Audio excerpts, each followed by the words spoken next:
Baiklah teman-teman, kami dari kelompok 4 akan mewawancarai mengenai panggilan hidup membiara dari Suster Hernita KRM.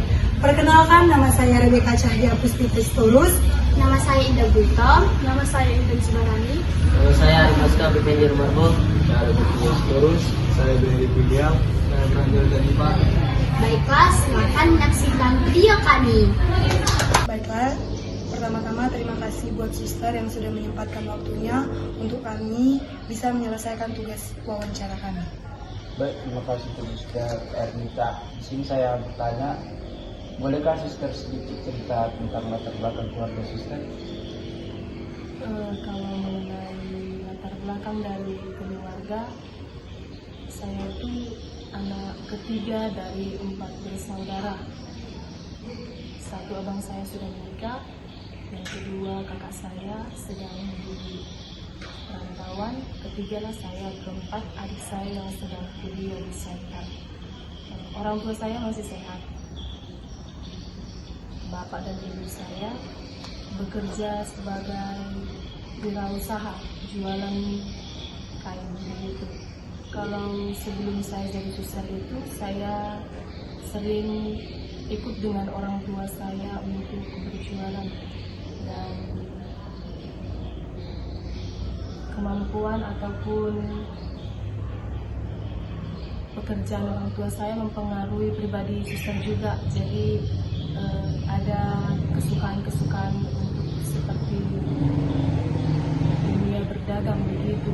Jadi ketika menjadi suster itu juga kalau ada dari susteran seperti live-in ataupun kegiatan-kegiatan begitu tentang jualan, jadi suster masih bisa mengikuti. Itu latar belakang keluarga mempengaruhi dunia saya sekarang ketika menjadi suster. Nah, kalau dikatakan keluarga saya itu, saya berasal dari keluarga Katolik. Ya memang orang tua suster itu Katolik, laki-laki dan perempuan. Tapi memang keluarga suster tidak begitu aktif di gereja. Abang, kakak, adik suster juga jarang sekali gereja. Jadi keluarga hanya suster yang sering ke gereja. Dan saya niatkan dalam diri saya sebagai perwakilan untuk keluarga saya untuk rajin mendoakan begitu. Maka dengan aktifnya saya di gereja, disitulah mungkin tumbuh rasa-rasa ingin lebih dekat dengan Tuhan. Maka dengan latar belakang keluarga itu mempengaruhi saya menjadi suster. Nah, sebenarnya terima kasih suster. Apa yang membuat suster yakin dipilih menjadi biarawan wanita? Kalau dikatakan saya yakin,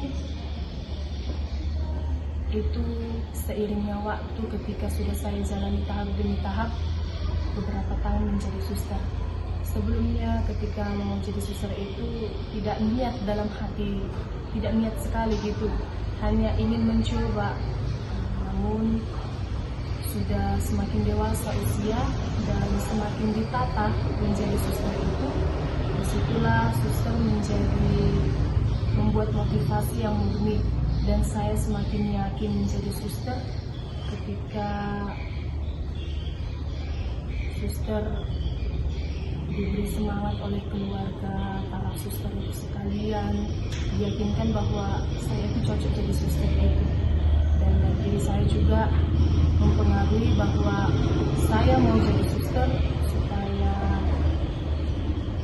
mendoakan orang-orang terkhusus keluarga saya. Sudah berapa lama Suster bekerja? Kalau dihitung, saya sudah hidup di Arab 5 tahun lebih begitu.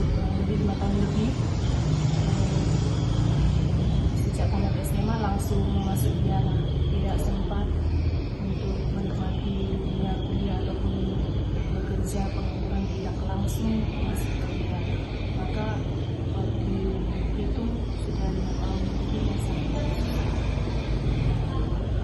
Apakah suster dalam hidup membiara pernah memiliki niat untuk keluar? Kalau niat untuk keluar itu pasti ada karena pengaruh dunia di biara ya. Kalau dikatakan apakah bahagia selalu di biara, enggak. Kadang ada saat-saat awal-awal dibentuknya menjadi suster, ketika tahun pertama dan tahun kedua itu memang sangat sulit. Ketika dunia luar masuk kita ke dunia dalam biara itu sangat sulit sebenarnya. Dan ketika suster membentuk kami pribadi para calon-calon suster, nah keinginan-keinginan kita tidak bisa kita kabulkan dan kita ikuti ataupun kita maui, karena di biara itu ditahan semua kemauan-kemauan itu. Jadi itulah sebenarnya kesulitan untuk suster dan inginnya keluar gitu, tapi karena niat dan keyakinan yang pertama kali itu tidak menjadi yang harus kita ikuti, melawan kemauan daging. Dan saya pun masih bertahan sampai saat ini karena saya memang niat mau jadi suster. Selanjutnya suster, prestasi apa saja yang sudah suster raih? Karena suster masih baru ya, dikatakan di biara, masih tahun kedua, profesi ketiga gitu ya. Jadi prestasi itu untuk seorang suster itu tidak begitu penting. Yang pentingnya itu kebahagiaan ataupun kenyamanan begitu untuk hidup di biara itu menjadi prestasi yang lebih begitu dibanding prestasi yang kalian dapatkan seperti juara. Bukan seperti itu prestasi yang suster inginkan. Yang suster inginkan itu prestasi ya untuk lebih setia menjadi suster itu menjadi yang pertama. Baiklah suster, yang terakhir, bolehkah suster cerita mengenai suka duka suster selama hidup membiara? Kalau dikatakan suka itu banyak.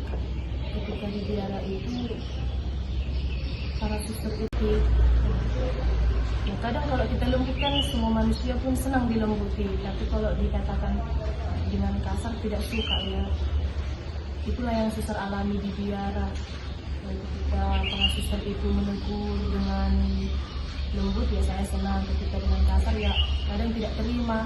Tapi disitulah orang suster juga dilatih bagaimana untuk mengerti ataupun rendah hati untuk menerima teguran-teguran itu. Yang sukanya juga ketika bisa merayakan Ekaristi gitu.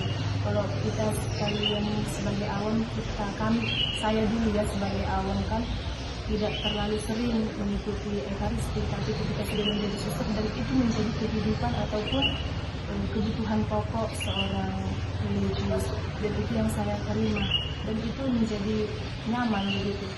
Maka itu juga menjadi kekuatan dan kesempatan saya untuk mendoakan keluarga.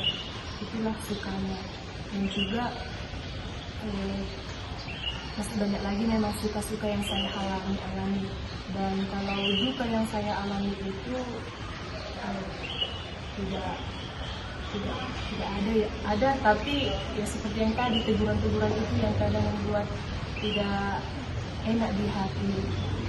Kemudian menjadi suster itu juga ada percekcokan ketika awal masuk biara ya.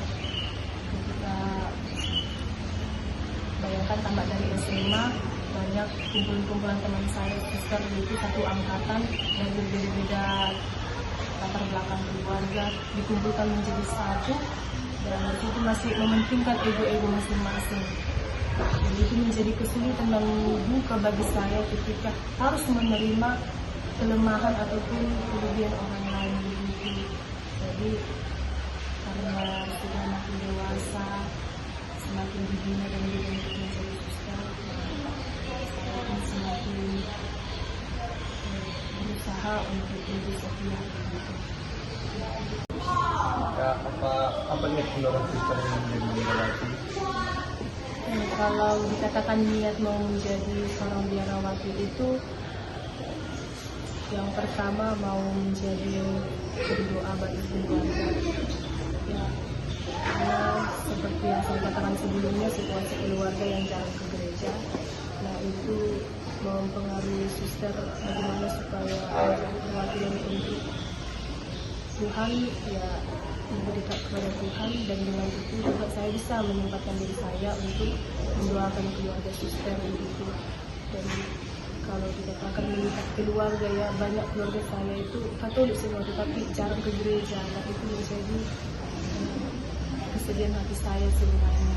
Dan saya selalu mendoakan setiap hari ketika menjadi itu ya intensi khusus untuk keluarga saya, bagaimana supaya tumbuh imannya dibuktikan setiap hari ataupun setiap minggu ke gereja.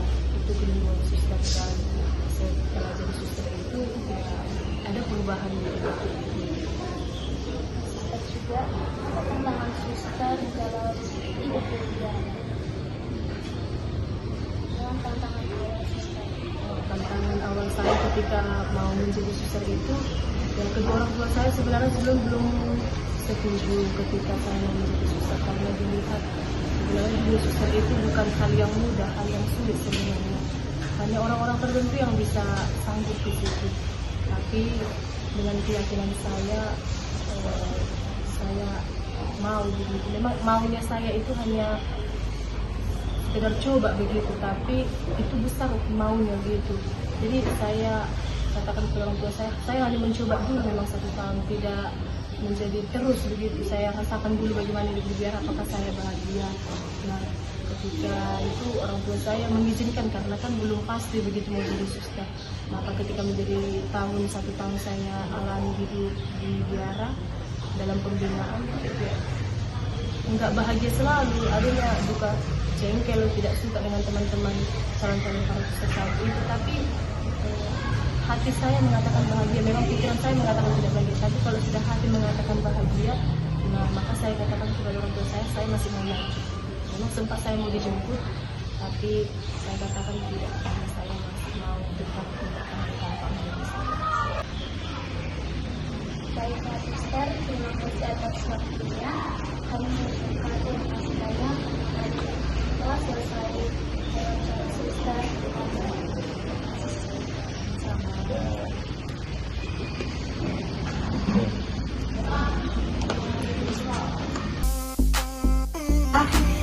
Kalau dibilang